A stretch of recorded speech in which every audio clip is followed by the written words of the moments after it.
Hello great മീഡിയസിലേക്ക് സ്വാഗതം. Turbo ആണ് ഈ വർഷം ഏറ്റവും കൂടുതൽ ഫസ്റ്റ് ഡേ കളക്ഷൻ നേടിയ ചിത്രം. ഒരുപാട് സിനിമകൾ ഏകദേശം 280 മുകളിലുള്ള ചിത്രങ്ങൾ വരികയും മൊത്തം 300 മുകളിലുള്ള ചിത്രങ്ങൾ റിലീസാവുകയും ചെയ്ത വർഷമാണ്. ചാനൽ ആദ്യമായിട്ടാണ് കാണുന്നതെങ്കിൽ ഒന്ന് സബ്സ്ക്രിപ്ഷൻ പരിഗണിക്കണമെന്ന് വിനീതമായി അഭ്യർത്ഥിക്കുന്നു.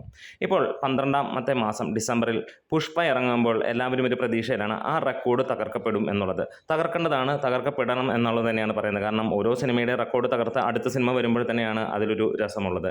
പക്ഷേ ഇവിടെയും നമുക്ക് കാണാൻ കഴിയുന്നു ടർബോ തന്നെ ഒന്നാമതായിരിക്കുന്നു. ഷോസ് 1655ഓളം ഷോകളാണ് ടർബോയ്ക്ക് ലഭിച്ചിരുന്നത്. 400 താഴെയുള്ള തിയേറ്ററുകളായിരുന്നു. ഫസ്റ്റ് ഡേ വന്നത് 6.25 കോടിക്ക് മുകളിലാണ് എന്നുള്ളതാണ്. പുഷ്പയ്ക്ക് ലഭിച്ചിരിക്കുന്നത് 1900 മുകളിലുള്ള ഷോകളാണ്. ആദ്യ ദിനം എത്തിയിരിക്കുന്ന 6 കോടിക്ക് അടുത്ത് അല്ലെങ്കിൽ 6 കോടിയോളം എന്നുള്ളതാണ് ഇതുവരെ ലഭ്യമായിട്ടുള്ള കണക്കുകൾ. മൂന്നാം സ്ഥാനത്ത് മലൈക്കോട്ടെ വാരിപ്പനാണ്. 1800 മുകളിലുള്ള ഷോകൾ വന്നപ്പോൾ ആദ്യ ദിനം 5,85 ലക്ഷം രൂപയും. നാലാമത്തെ പൊസിഷനിൽ വന്നിരിക്കുന്ന ആടുജീവിതമാണ്.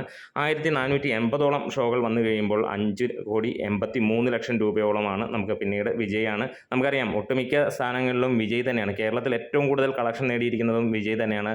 വിജയുടെ ആ ഒരു റേഞ്ചിൽ 10 കോടിക്ക് മുകളിൽ ഇന്നും ഒരു മലയാള സിനിമയ്ക്കോ മറ്റൊരു സിനിമയ്ക്കോ ഇവിടെ വന്ന് കളക്ഷൻ നേടാൻ കഴിയാത്ത ഒരവസ്ഥ ഒന്ന് ആലോചിച്ച് നോക്കണം.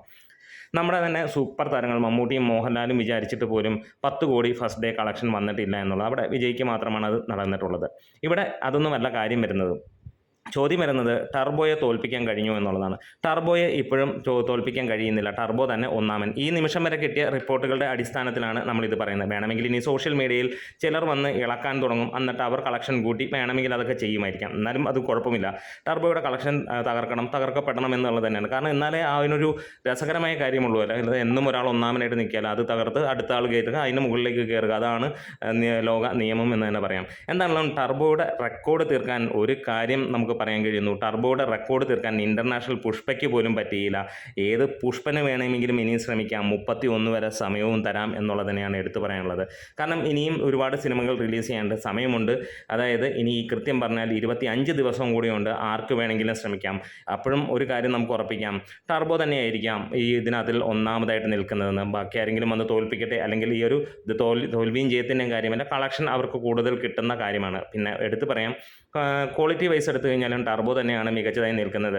ഈ ഒരു ഏജിൽ മമ്മൂട്ടിയുടെ ഏറ്റവും മികച്ച രീതിയിലുള്ള ആക്ഷൻ പെർഫോമൻസ് തന്നെയായിരുന്നു. ഒരുപക്ഷെ അദ്ദേഹത്തിൻ്റെ കരിയറിൽ തന്നെ ഏറ്റവും മികച്ച പെർഫോമൻസ് തന്നെയായിരുന്നു എന്നുള്ളത് തന്നെയാണ്. ഇതൊക്കെ വെച്ച് കാണുമ്പോൾ ജയിലർ പോലെയുള്ള സിനിമകൾ വന്നപ്പോൾ ഒരു കാര്യം, ഇവിടെ കൈയടിച്ച് വിജയിപ്പിച്ച മലയാളിയോട് ചോദിക്കാനുള്ളൊരു കാര്യം, അതിലും എത്രയോ മികച്ചതായിരുന്നു ടർബോ. എന്നിട്ട് എന്തുകൊണ്ട് നിങ്ങൾ വീണ്ടും തിയേറ്ററിലേക്ക് എത്തിയില്ല എന്നുള്ളതാണ്. അപ്പോൾ ഒരു കാര്യം, ടർബോയെ തോൽപ്പിക്കാൻ ആർക്കും കഴിഞ്ഞിട്ടില്ല ഈ ഒരു വർഷം. 25 ദിവസങ്ങൾ പിന്നിടുന്നു. 12 മാസങ്ങൾ കഴിഞ്ഞ് ഇനി 25 ദിവസങ്ങൾ കൂടെ ബാക്കി നിൽക്കുമ്പോൾ ടർബോ തന്നെ ഒന്നാമനായി നിൽക്കുകയാണ്. അപ്പോൾ ആ റെക്കോർഡ് തീർക്കാൻ ഏത് പുഷ്പനും ശ്രമിക്കാമെന്ന് ഒരിക്കൽ കൂടെ പറയുന്നു. നമ്മുടെ വീഡിയോസ് ഇഷ്ടമായ സപ്പോർട്ട് ചെയ്ത് തരണം ഗ്രേറ്റ് മീഡിയാസ്.